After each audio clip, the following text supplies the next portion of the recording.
thing had an organ setting on it? I didn't. Anyway, welcome back to One Hit Wonderland, where we take a look at bands and artists known for only one song. And this week we're gonna get groovy and far out, and I recommend you get high as balls, because this is about to get trippy. In-A-Gadda-Da-Vida, honey, don't you know that I'm loving you? Yes, In-A-Gadda-Da-Vida, that classic psychedelic anthem of the hippie era, a song that only could have been given birth in 1968. Now, In-A-Gadda-Da-Vida only reached number 30 on the charts, which normally I wouldn't even count as a hit, but the band that recorded it, Iron Butterfly, are a one-hit wonder in the more general sense. A band whom your average person would only recognize one song from. But really, the version that charted isn't even the one that matters, because that was the short version. To get the real In-A-Gadda-Da-Vida experience, you need to listen to the full version, complete with drum solo, organ solo, Middle Eastern sounding digressions, adding up to a monstrous 17 minutes and 5 seconds. Yes, you heard me correctly. I guarantee you this is the only episode I will ever do that's actually shorter than the song it's reviewing. But in a time largely considered to be the best and most fertile grounds for rock music that has ever existed, Iron Butterfly's legacy is pretty much restricted to their one, admittedly epic hit song. Why did Iron Butterfly plummet like a butterfly made of iron? Well, I'd like to know, so won't you come with me and take a look at the career of Iron Butterfly and find out what happened to them after their 17 minutes of fame ran out. Please take my hand.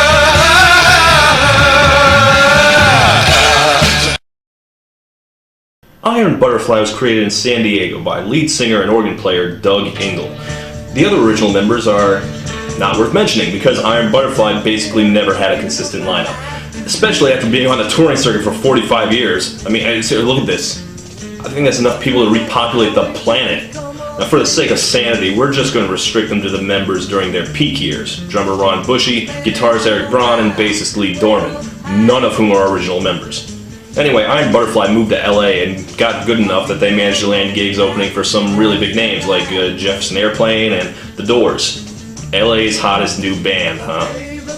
I think Janis Joplin's band or Crosby, Stills and Nash might have you guys beaten out there, but yeah, you know, whatever.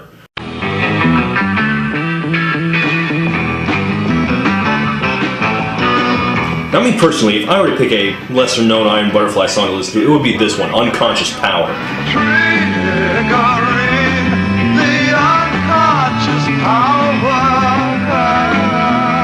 This is a good index for their sound, I think. Heavier than The Doors, but more hippie than Black Sabbath. This album was called Heavy, and some members of the band claim to have invented the whole idea of heavy music. They also claim that they were the first band ever to have a platinum-certified album. I could not confirm either of those facts. But the most popular song outside the big hit was an instrumental called Iron Butterfly Theme, which you can hear in this live performance on the show Playboy After Dark.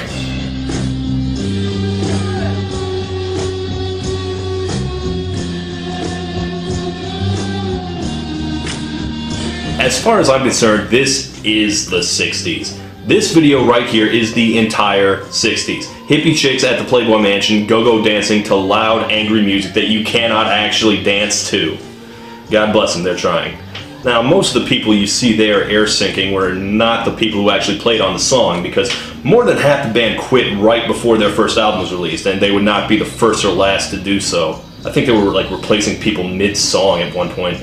But as they began to search for new members, the sole other remaining member, Ron Bushy, walked into Ingle's apartment and found him apparently awake for the previous 24 hours and drunk off his ass off cheap bottom shelf red wine, and he told Bushy to write down the lyrics of this new song he wrote. It was called In the Garden of Eden. In the Garden of Eden by Iron Butterfly. Yeah, I got that obligatory reference out of the way. I bet half of you wouldn't even know this song without that bit. But anyway, yes, the original name of the song was In the Garden of Eden, but because Ingle was so blasted, all the poor drummer could make out was a slurred muddle of nonsense. In the morning, when Ingle was sober, they decided they actually liked that title better. And the result? You know, something's wrong.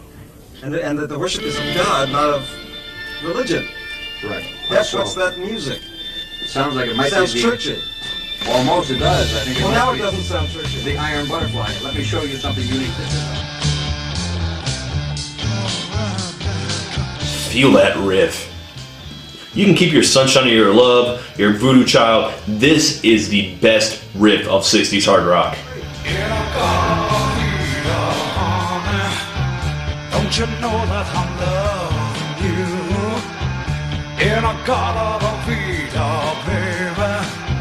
Don't you know that I'll always be true? And despite that, I wouldn't really call In-A-Gadda-Da-Vida one of my favorite songs or anything. Why? It's 17 minutes long! I mean, what do you think is too long for a song? American Pie? Free Bird? November Rain? Ha! You ain't seen nothing.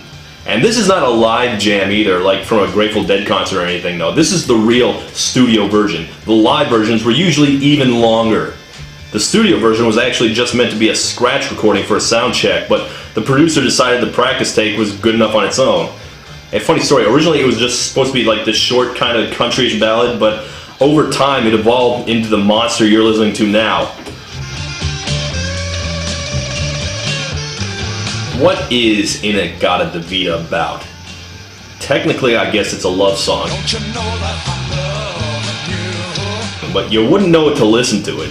It gets heavy and dark and full of blasting, noisy fuzz, and that's what it's really about.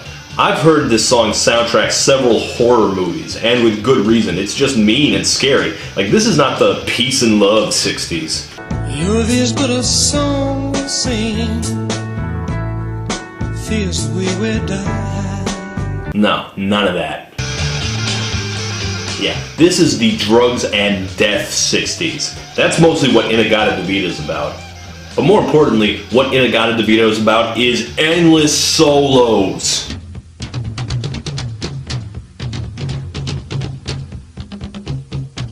Yeah, the solos actually start just about the 2-minute mark, and they go on for a good 13 minutes, including a 2.5-minute drum solo.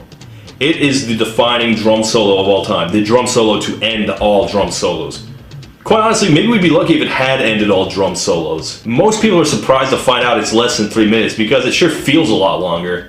It's kind of a long time to expect someone to listen to a drum solo in the middle of a song.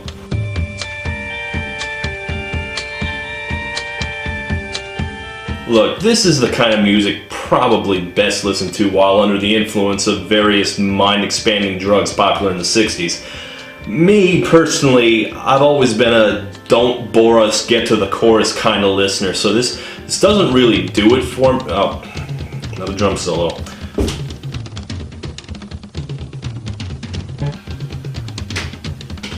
Let's see what's going on Twitter. Yeah, it's always kind of a relief for me when it gets back to the main riff. For me, the ideal length for this song would be 5 or 6 minutes, but at the same time, it also feels like shortening it is kind of missing the point. I mean, this is how it was designed to be perceived, and it's a big part of why it made such a big impression in '68. Yeah, when the hippie movement went out of style, In-A-Gadda-Da-Vida started seeming a bit self-indulgent. Just a bit. It hasn't really aged as well as, Smoke on the Water or Stairway to Heaven, which aren't short songs either. It's just, 13 minutes of solos. Most people don't have the patience. But people who were there absolutely loved it, and it took the album into the top 10 and became the first platinum album of all time. So why couldn't they follow it up?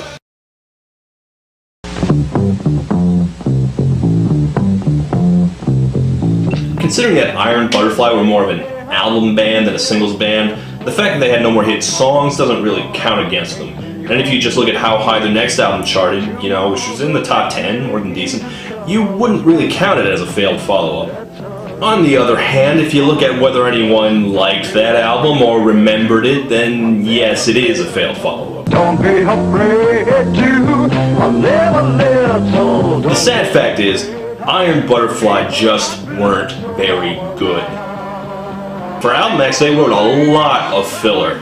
I've listened to their entire discography now, and I don't know what exactly to say about it. It's not bad, it's just not very good. They are considered one of the first metal bands, but they don't actually sound much like any of the metal bands that followed. Most of them followed some other late 60s band named after a flying thing made of metal. Unlike their peers, they never really went political. Except for maybe Ingle, none of them were particularly brilliant musicians. They weren't particularly amazing lyricists either, as you can probably tell by the fact that their most famous lyric is a barrage of nonsense syllables. And while most of the beloved bands at the time were countercultural rebels, Iron Butterfly couldn't really call themselves that, especially not after seeing commercial jingles for deodorant.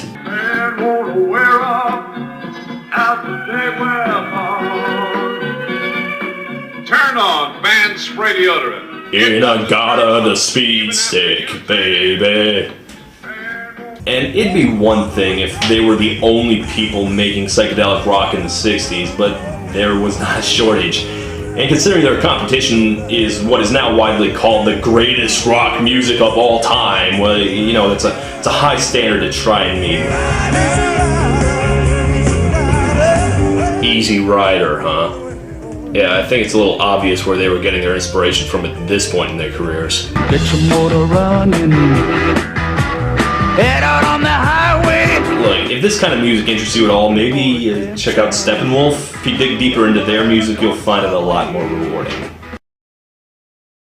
Their fourth album was titled Metamorphosis, because, you know, butterfly metamorphosis.